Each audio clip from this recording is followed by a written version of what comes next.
लगता है मेरी तो टांगे सुन हो गई है, अब तो हिला भी नहीं जा रहा। मैं ऐसा करता हूँ, तुम्हारे लिए एक मुलाजमा का बंदोबस्त कर देता हूँ, वो तुम्हारे साथ यहाँ पे रहेगी, तुम्हारा ख्याल रखेगी। नहीं, मुझे कोई मुलाजमा नहीं चाहिए, मुझे किसी पे भरोसा नहीं है। आप हैं ना यहाँ, आप रहें।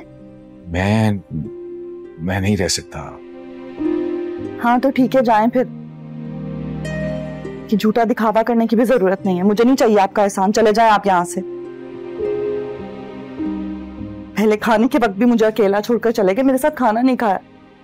वो तो मजबूरी थी, बीपी लो हो गया था, जिंदा रहना था, इसीलिए खा लिया मैंने।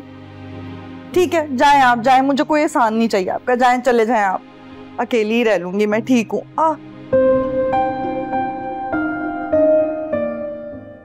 इंसानियत का तो जमाना ही नहीं है, एक तो जुल्म करते हैं, ऊपर से तरस भी नहीं खाते।